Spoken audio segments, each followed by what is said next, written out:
Attention, le prochain passage sur la ligne, c'est le restart parce qu'on a fait la choose rule. On a choisi l'intérieur ou l'extérieur. Le pace car qui rentre. Attention, pour un vainqueur. Surprise. Ou alors un autre vainqueur. C'est reparti. Oh, c'est chaud derrière, c'est très chaud avec Wallace notamment qui attaque à l'intérieur Hamlin. Logano à l'extérieur, Logano à l'extérieur sur Dillon. Oh oui, ça va aller très vite. Il est passé Logano. Oh, un demi-tour, juste avant le drapeau blanc. Logano qui est passé devant et là drapeau blanc, on ira jusqu'au bout maintenant. Et oui, on ira au bout que ce soit sous drapeau vert ou sous drapeau jaune. Logano devant Dillon. Dillon qui essaie de revenir. Est-ce qu'il va réussir à récupérer l'aspiration dans le dernier virage? Derrière, Hamlin ne peut pas revenir. Oh, Dillon qui tape. Il en met le crash. Dillon qui tape, Hamlin qui tape et Dillon qui passe. C'est pas vrai. C'est pas vrai. Oh non, mais... Incroyable. Qu'est-ce qu'on vient de voir là? Incroyable. Il n'avait rien à perdre. Il n'avait rien à perdre, Austin Dillon. On a vu que derrière c'était un petit peu la foire d'empoigne, mais surtout on a vu qu'après s'être fait dépasser, Dillon y a été franchement le contact à l'arrière de Logano, ça va faire débat. Il a fait un strike. Oh là là, franchement, j'aurais bien revoir ce qui s'est passé. Parce que là, il a envoyé tout le monde dans le mur. Hein. Il a envoyé Logano et Denny Hamlin derrière. Hein. Donc, ouh là là, c'est très chaud cette histoire parce qu'on a déjà vu des victoires avec un bump and run. Le bump and run, c'est quand on pousse à l'arrière pour déstabiliser la voiture devant. Mais là, c'est un peu plus qu'un bump and run. Là, il a dégagé tout le monde. Hein. Alors, votre saison était en jeu. Et c'est ce mouvement qui a fait la différence. Expliquez-le nous. Ouais, ça fait 3 ans que j'ai pas, ça fait 2 ans que j'ai pas l'occasion de gagner une course et là je l'ai saisie. Je pouvais pas la laisser passer. Alors je déteste faire ça, mais j'ai fait ce que j'avais à faire. Je remercie le ciel.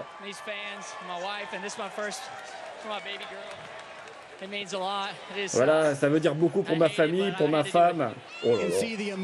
Oh, pardon, hein, mais... Oh là là. Oh, pardon. Mais là, ça fait beaucoup quand même, non? Alors, qu'est-ce que vous êtes dit lorsque vous êtes retrouvé là sur le bas de la piste? Là, on revoit les images. Eh ben, j'ai pensé, je ferai ce que je dois faire et il faudra faire ce qui est nécessaire. Je suis quand même heureux pour tous nos partenaires, pour cette équipe. On n'a pas fait une bonne saison. On était dans le fond du classement. Et de temps en temps, il faut employer la manière forte.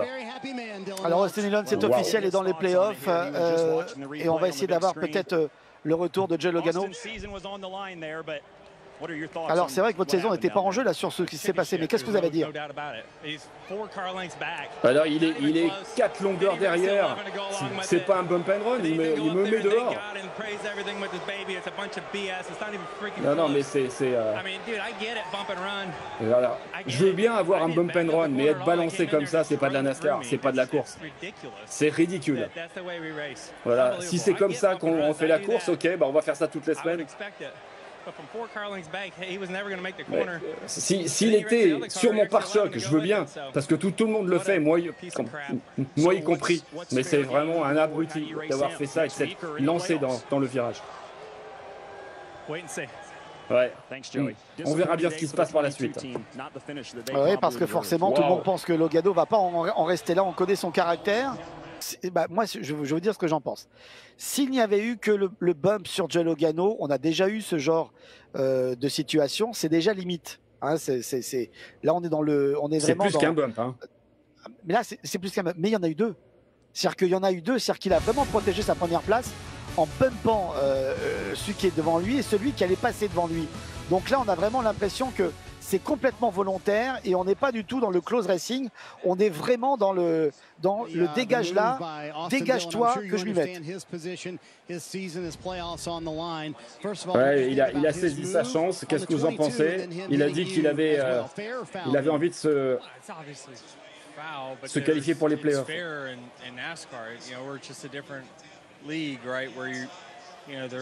Alors je comprends tout à fait son point de vue comme quoi il a fait une mauvaise saison, mais la manière, ça va pas, quoi. Voilà, et là... Voilà, et là, il a clairement fait un écart à gauche pour me balancer, comme il a balancé la 22. Donc, prendre des risques et tout tenter pour gagner une course, d'accord, mais là, je laisse la NASCAR décider, quoi. Mais de toute façon, même s'il est en playoff, je peux vous dire qu'il ira pas loin parce qu'il s'est pas fait des copains aujourd'hui. Voilà, quand on joue à l'abruti, voilà, alors je comprends qu'il soit loin au classement, encore une fois, il faut tenter sa chance. J'ai été impliqué plein de fois dans des trucs comme ça, mais là, il faut pas exagérer. Voilà, on en parlera.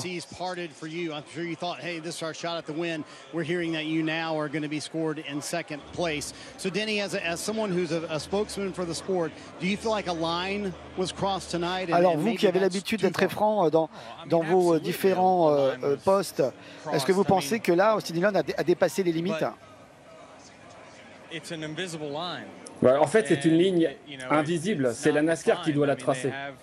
On sait que l'histoire de la NASCAR est faite d'arrivées controversées, de poussettes, etc. Là, on passe une ligne que d'autres vont se croire autorisés à franchir. Donc il va y avoir des accidents, il peut y avoir des blessés.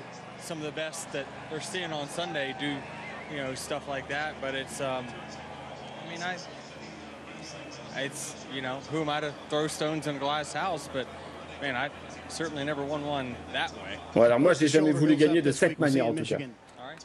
Voilà. Alors il finit quand même deuxième, hein, Denny Hamlin dans cette histoire, mais il était sur le point de passer à l'intérieur. Hein. Hamlin était sur le point de faire le sweep et de gagner encore un Richmond cette année. Ça va faire débat, hein, cette histoire. Ça va